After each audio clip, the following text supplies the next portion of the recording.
I run a family restaurant in Rockville, Connecticut. My life was stable until my cousin Lindsey accused me of stealing $20,000 from the cash register.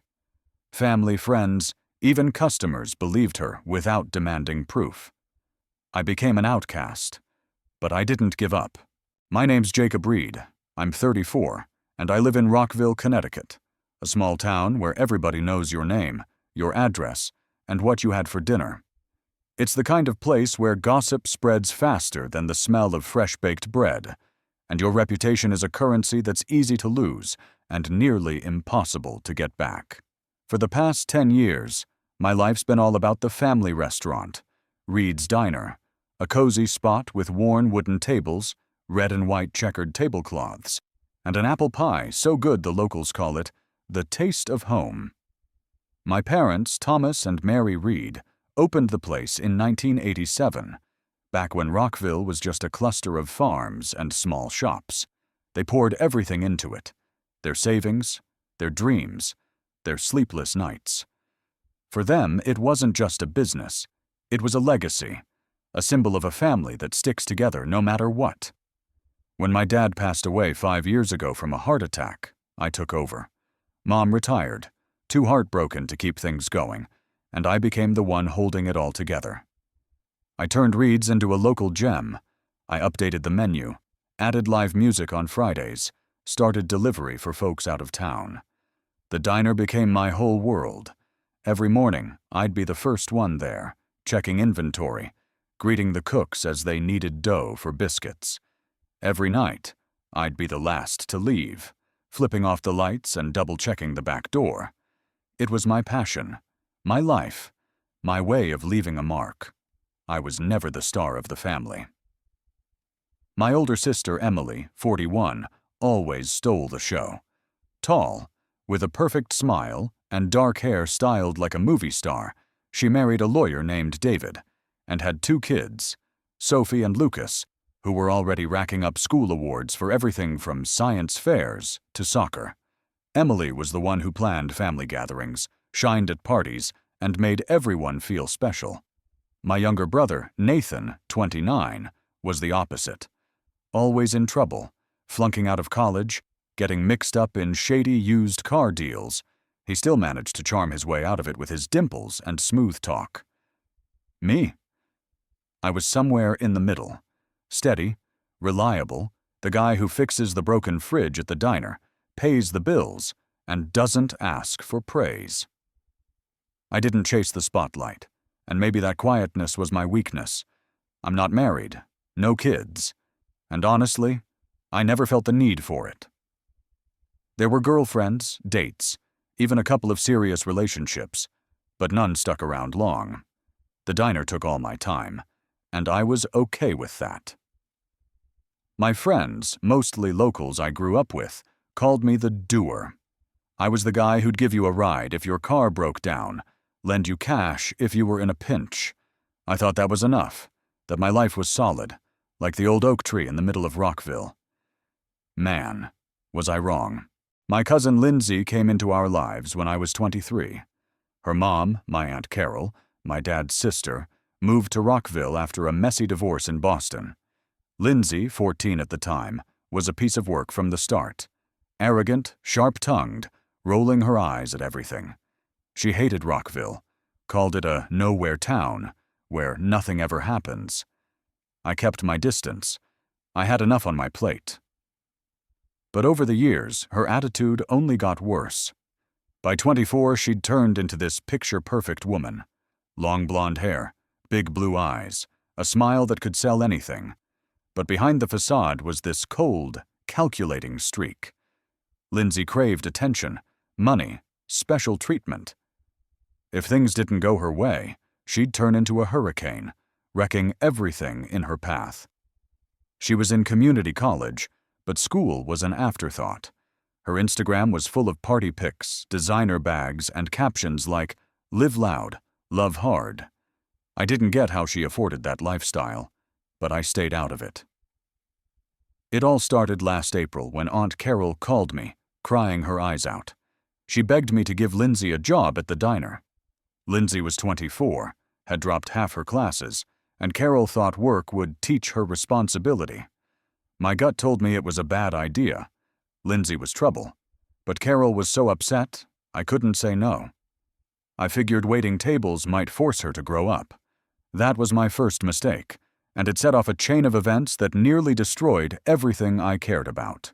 Lindsey started at Reid's with an attitude you could feel from across the room. She'd show up late, dressed in tight dresses and full makeup, like she was hitting a club, not serving coffee. She was rude to customers, ignored rules, and dumped her work on everyone else. One day, I caught her snapping a photo of a customer's credit card receipt for her Instagram stories with a caption like, "People drop thousands, and I'm stuck carrying plates." I was livid. That wasn't just a violation, it was a threat to the diner's reputation. I told her to delete it, but she just shrugged and said, "Chill, Jacob, it's just a joke." Customers started complaining. Mrs. Harris, who ordered her bacon and egg omelet every Sunday, said Lindsey rolled her eyes when asked for the check. Mr. Clark, who owns the local auto shop, said she messed up his order and didn't even apologize. My staff, especially Sarah, our head waitress, started grumbling. Sarah, a tough 40-year-old who'd been with us for 7 years, came to me and said Lindsey was poisoning the vibe. She told me how Lindsey would leave dirty dishes for her to clean and sneak off for smoke breaks while everyone else worked. I tried talking to Lindsey. I called her into my office, showed her the complaints, explained that the diner was a team, not her personal stage. But every conversation ended with her sarcastic jabs. "You take this way too seriously, Jacob," she'd say, rolling her eyes. "It's just a job, not the end of the world." I was getting fed up, but I kept my cool. I gave her 3 weeks to shape up. Nothing changed. After a month, I knew I couldn't let it go on. I called her into my office again. On my desk were printed complaints and security footage of her snapping at customers and scrolling on her phone instead of working. I told her she was fired. I braced for tears, yelling, "A meltdown, anything." But instead, she gave me this icy glare that sent chills down my spine. Her blue eyes narrowed, her lips pressed into a thin line. She didn't say a word, just grabbed her bag and slammed the door so hard the glass rattled. That night, Aunt Carol left me a voicemail, her voice shaking with anger and tears. She accused me of crushing Lindsey's confidence, said I was too harsh, and didn't understand how hard it is for young people. She claimed Lindsey was just finding her place, and I'd trampled her. I wanted to call back, explain that her daughter was tanking my business, but I just turned off my phone. I knew I'd done the right thing, but I could feel a rift growing between us. At family dinners, Lindsey started ignoring me, and when she did speak, her words dripped with venom. "Oh, Jacob, still ruling your little kingdom?" Or, "How's the Rockville tyrant doing?" I didn't bite, but her hostility was impossible to miss. I had no idea then being the key word, that this was just the prelude to her plan, which would unfold with terrifying cruelty. Everything came crashing down on a Friday night, October 27th. I was in my office, a cramped room with a wooden desk buried under invoices and an old computer that hummed like a tractor. I was going over reports for potato and milk deliveries when my phone buzzed. A text from Emily. "Jacob, we need to talk. Urgent. Come home." I frowned. Emily rarely texted so formally, and urgent set off alarms in my head. I called her, but she didn't pick up. An hour later, I heard the front door of the diner slam, and there were Emily and Nathan. Their faces were grim, like they'd just come from a funeral. Emily, usually polished with perfect hair, looked disheveled, her coat buttoned wrong. Nathan, in his usual leather jacket, wouldn't meet my eyes. They pulled me into my office, shut the door, and sat across from me. Emily spoke first, her voice tight with tension. She said Lindsey was accusing me of stealing $20,000 from the diner's cash register. According to her, The money had been disappearing over months, and Lindsey claimed she saw me sneaking cash out after closing. She had proof, screenshots of bank transfers supposedly going to my account, and an audio recording where I allegedly confessed to her. My brain couldn't process it. I tried to explain it was nonsense, that I'd never taken a dime without logging it, that every penny went through our accountant. I told them Lindsey was fired for being incompetent, that she might be holding a grudge. But Emily and Nathan looked at me with doubt, like I was a stranger. Emily said Lindsey was crying when she told them, and Aunt Carol was convinced she was telling the truth. She added that Lindsey wouldn't lie about something this serious. Nathan, who usually had my back, stayed quiet, his eyes heavy. They said they wanted to give me a chance to explain, and that I should be honest. My blood ran cold. My own family, people I'd known my whole life, believed this lie without question. I asked to see the proof, but Emily said it was with Carol and that I shouldn't make things worse. I didn't know what to say. I just stared at them, trying to wrap my head around how things had spiraled so far. When they left, I sat in my office, staring at a blank computer screen. My hands were shaking. I replayed every moment with Lindsey, every conversation, every glance. Then I remembered her face the day I fired her, cold, full of hate. This was revenge. She didn't just want to humiliate me. She wanted to destroy everything I'd built. And judging by how quickly my family bought her story, she was succeeding. The next few weeks were like a nightmare I couldn't wake up from. The news about the theft spread through the family like wildfire. Aunt Carol called my mom on Saturday morning, sobbing, saying I'd robbed my own business. Mom, who'd always been my biggest supporter, called me that night. Her voice trembled, like she was afraid of her own words. She asked if it was true, and her question cut me like a knife. I explained it was a lie, that I had records, that I'd show her every document. But she went quiet, and that silence hurt worse than any accusation. I could hear her sniffling, and I knew even she, the person who knew me best, was starting to doubt me. Emily stopped replying to my texts. I messaged her, begged her to meet, offered to show her the records, but she either ignored me or sent back curt responses. I need time.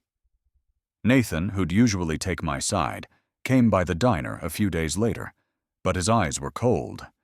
He said he needed time to think, and left without looking at me. Even distant relatives, who I only saw once a year at Thanksgiving, started chatting in the family group text about Jacob's problem. One aunt wrote, "I always knew he was too quiet." Those types hide secrets. But the worst was what happened in Rockville. The rumors leaked out of the family. Mrs. Wilson, who owned the flower shop across the street, stopped saying hi in the mornings. Mr. Thompson, a regular, left his coffee half drunk one day, tossing a crumpled bill on the table. Suppliers started demanding upfront payments, citing rumors of financial trouble. One of them, John from the dairy farm, flat out said, "Jacob, I heard you've got issues." I can't take risks.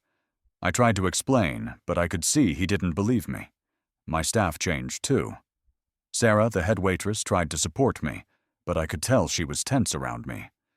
The younger servers, like Ted and Caitlin, started whispering behind my back. One day I walked into the break room and overheard Caitlin say, "If it's true, it's just awful. I thought he was a good guy." They clammed up when they saw me, but their looks said it all. Even in the diner, my safe haven, I felt like an outsider. Meanwhile, Lindsey kept up her game. She posted cryptic Instagram stories. When people you trusted stab you in the back. The truth hurts, but staying silent hurts more. Her followers, clueless about the details, left comments like, "Stay strong, Lindsey. You're a queen," or "Whoever did this will get what's coming." I'd sit in my apartment, reading them, feeling rage bubble up. She wasn't just lying, she was reveling in it, soaking up the sympathy she was stealing from me. At family dinners, according to Aunt Carol, she'd sob about how my betrayal hurt her. She played the victim so convincingly, no one noticed the cracks in her story. After 2 weeks, I decided I wasn't going to be a victim anymore. If Lindsey wanted a war, I'd fight. I started with the obvious, checking the diner's finances. I called Marvin Cross, an independent auditor from Hartford we'd worked with every few years. Marvin, a 65-year-old guy with bushy gray eyebrows and a habit of chewing pencils, was known for being brutally honest. I told him the situation without going into too much detail and asked him to check everything: the cash register, bank accounts, records. He agreed, saying, "Jacob, if something's off, I'll find it. If it's clean, I'll prove it." 10 days later, Marvin sent his report. Everything was in order. No missing money. No $20,000 gone. Every cent was accounted for. Every transaction documented. I felt a wave of relief, but it didn't last. I showed the report to Emily and Nathan at the diner. Emily flipped through the pages, her face unreadable.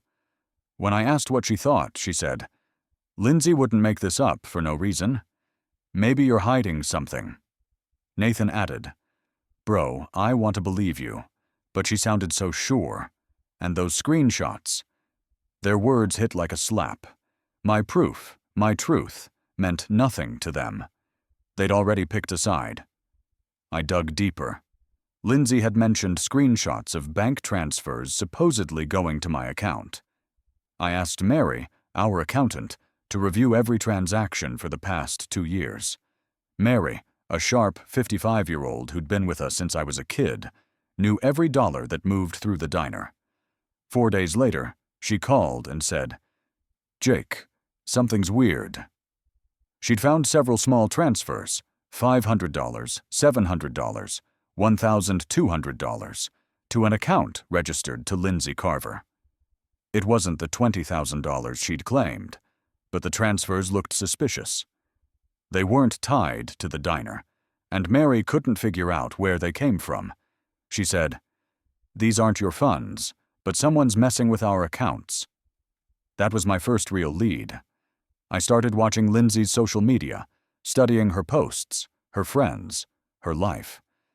She kept mentioning a guy named Ryan, a dude with tattoos, a leather jacket, and a flashy car who popped up in her stories.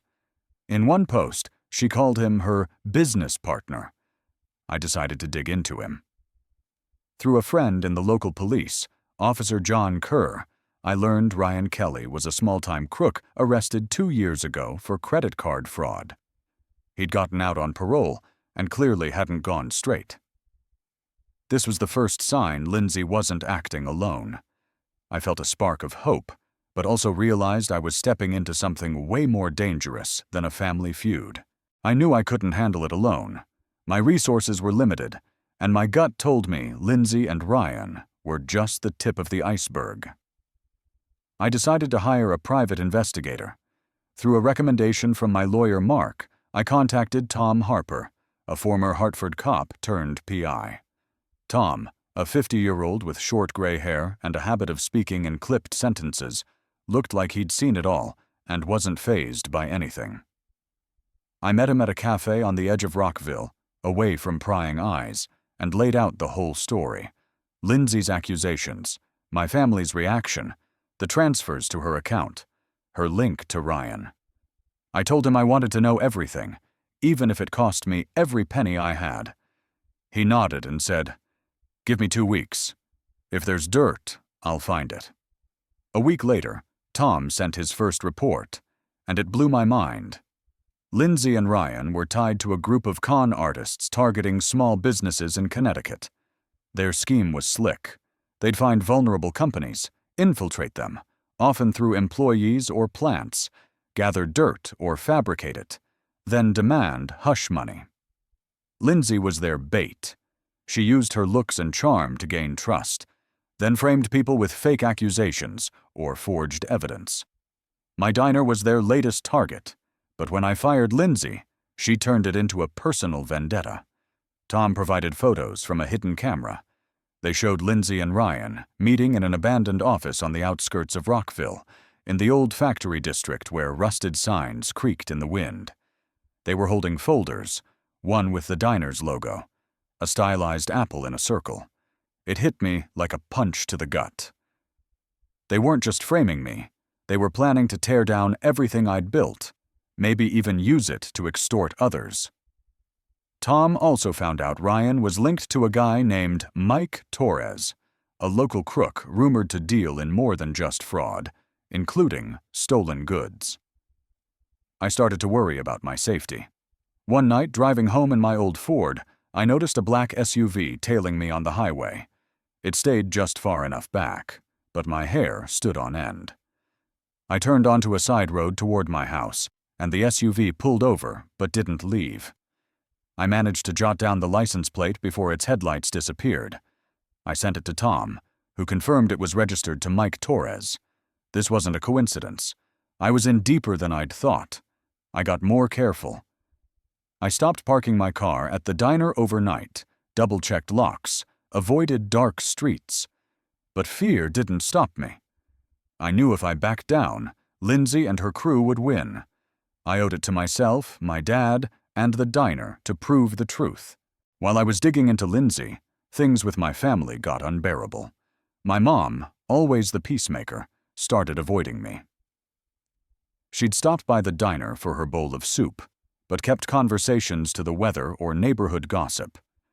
When I tried to bring up Lindsey, she'd change the subject, like she was scared the truth would break her.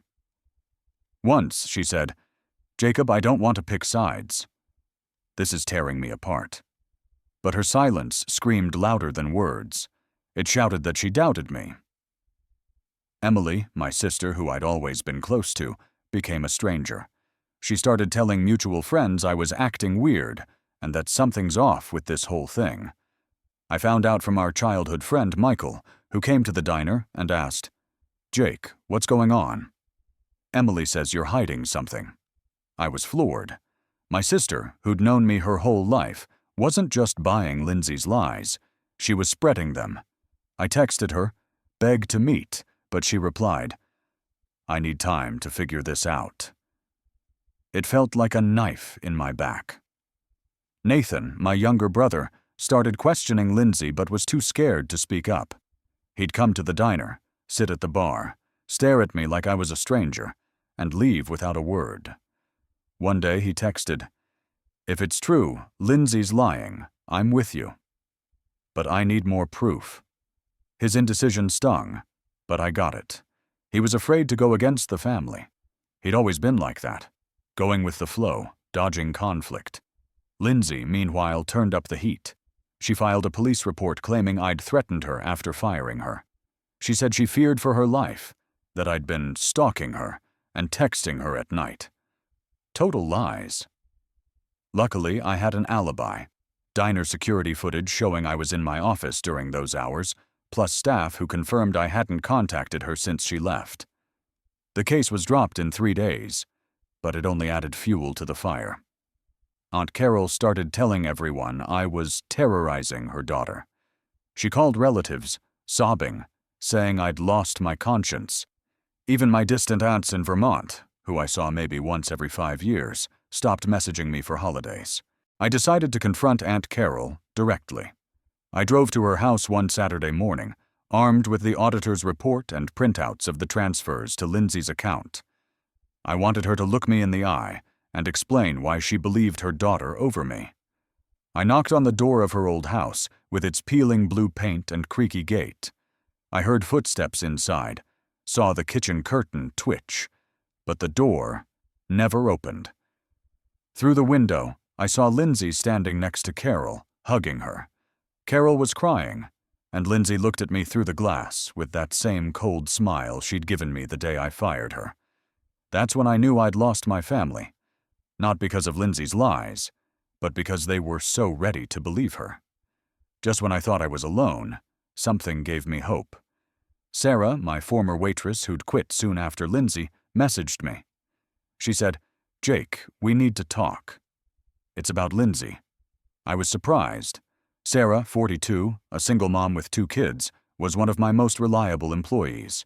She'd left without explanation, and I thought she was just burned out.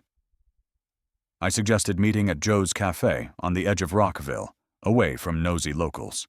Sarah showed up in jeans and a gray sweater, looking tired but determined. She told me Lindsey had tried to pull her into a scam. A week before she quit, Lindsey cornered her in the break room and offered to tweak receipts so some cash would go on the side. She said it was safe, and they'd split the money. Sarah shut her down, saying she wasn't risking her job for dirty cash. After that, Lindsey started sabotaging her, spreading rumors among staff that Sarah was lazy and unreliable, leaving dirty dishes on her station, complaining about her to me. Sarah didn't want drama and quit to save her sanity, but when she heard about Lindsey's accusations against me, she decided to come clean.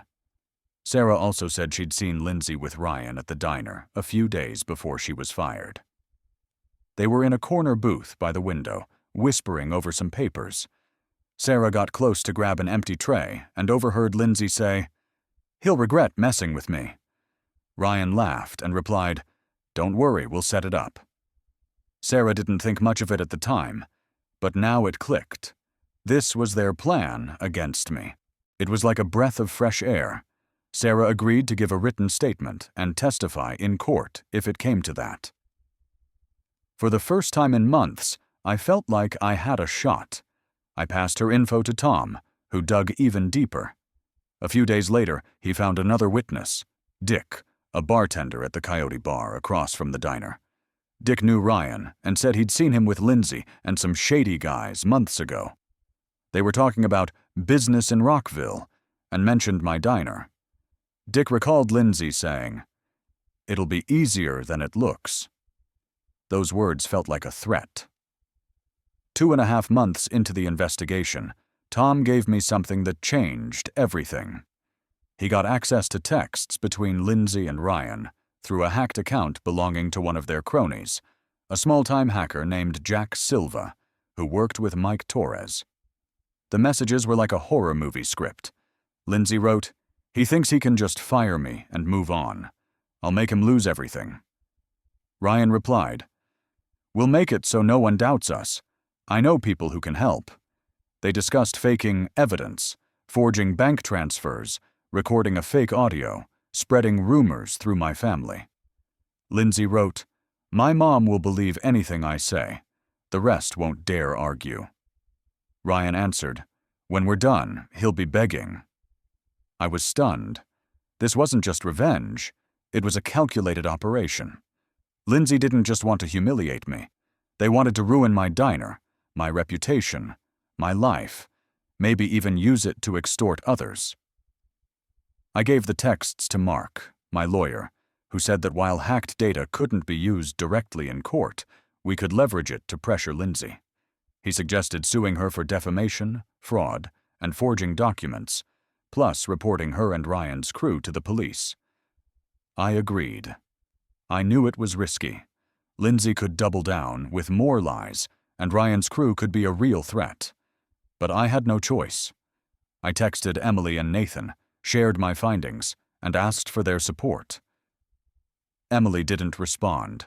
Nathan wrote, "If this is true, I'm with you, but I need more proof." Their doubt hurt, but I was used to it by now. I realized I could only count on myself, and people like Sarah, who'd chosen my side. The trial was grueling. Lindsey hired a lawyer, Greg Pearson, a young hotshot from Hartford, known for slipping out of tight spots. Lindsey sat in court, eyes down, with a perfectly rehearsed look of remorse. Her blonde hair was in a neat bun, her dress a modest gray, like she was auditioning for Innocent Victim. Pearson argued that Lindsey was pressured by Ryan, that she was young and confused and didn't realize the consequences. But the evidence was overwhelming. Mark presented the auditor's report, Sarah's testimony, Dick's statement, and the texts between Lindsey and Ryan, which we'd legitimized through other sources. The most dramatic moment came when the prosecutor, Ms. Alina Rogers, questioned Lindsey. She hammered her with questions, not letting her dodge. "Ms. Carver, how do you explain the transfers to your account? Why didn't you report the missing money right away? Why wait until you were fired?" Lindsey squirmed, her voice shaky, but she held her ground. Then Alina showed the text where Lindsey wrote, "I'll make him lose everything." Lindsey broke. She covered her face and sobbed. They weren't tears of regret. They were the tears of someone who knew they'd lost. Under pressure, she confessed. She admitted she made it all up to get back at me for firing her. She hated me for humiliating her, for tossing her out like trash. She said Ryan gave her the idea, but she took it further. She faked the screenshots, recorded a doctored audio using old conversations, and spread the rumors through the family, knowing they'd believe her. She said, "I didn't think it would go this far, but when everyone started believing me, I felt powerful." Her words hung in the air like poison. Aunt Carol buried her face in her hands. Emily stared at the floor. Nathan clenched his fists. The court found Lindsey guilty of defamation, fraud, and forging documents. She was fined $15,000, ordered to do 200 hours of community service, and barred from coming near me or the diner for 3 years. Ryan, Mike Torres, and Jack Silva were arrested for other crimes tied to their fraud ring. The police launched an investigation into their network, and word is they'll be locked up for a long time. After the trial, my family tried to make amends, but it felt weak and too late.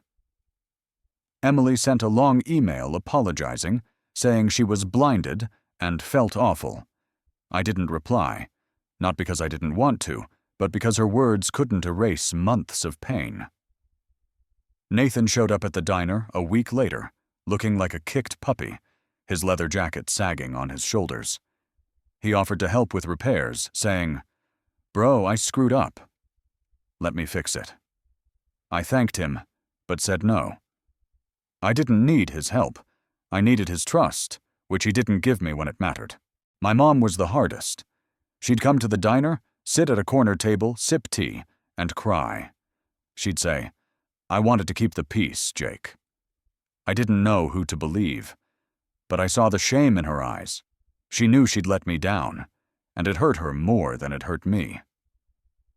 I hugged her, told her it was okay, but deep down, I knew things would never be the same. Aunt Carol stopped calling, texting, or showing up. I heard she sold her house and moved to her sister's in Vermont. I was glad. Her presence would have been a reminder of the pain. Lindsey, last I heard, moved to Boston. Her Instagram's private now, her profile blank. Her name's become a byword for lies in Rockville.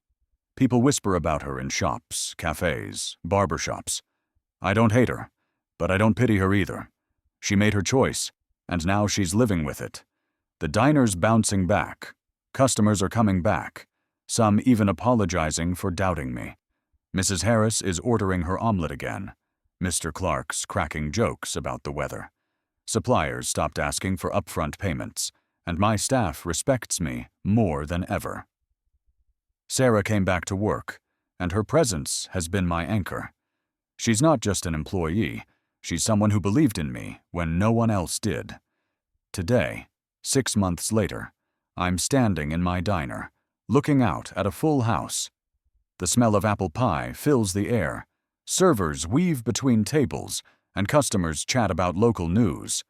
The laughter, clinking dishes, and hum of conversation, it's like music. I'm not the same Jacob who took punches in silence. I'm the guy who fought for the truth and won. This whole ordeal taught me that innocence isn't a shield. You have to fight, prove, and defend your name. Family isn't just blood, it's trust, and trust has to be earned. I've forgiven them in my heart, but I won't blindly trust again. I'm focused on the diner, the people who stuck by me, and the new life I'm building. I know if I have to, I'll fight again. Because the truth, no matter how hard it is always worth fighting for. And I believe, despite everything, Reid's Diner will live on, not just as a symbol of our family, but of my victory. What would you do in my shoes? Drop your thoughts in the comments.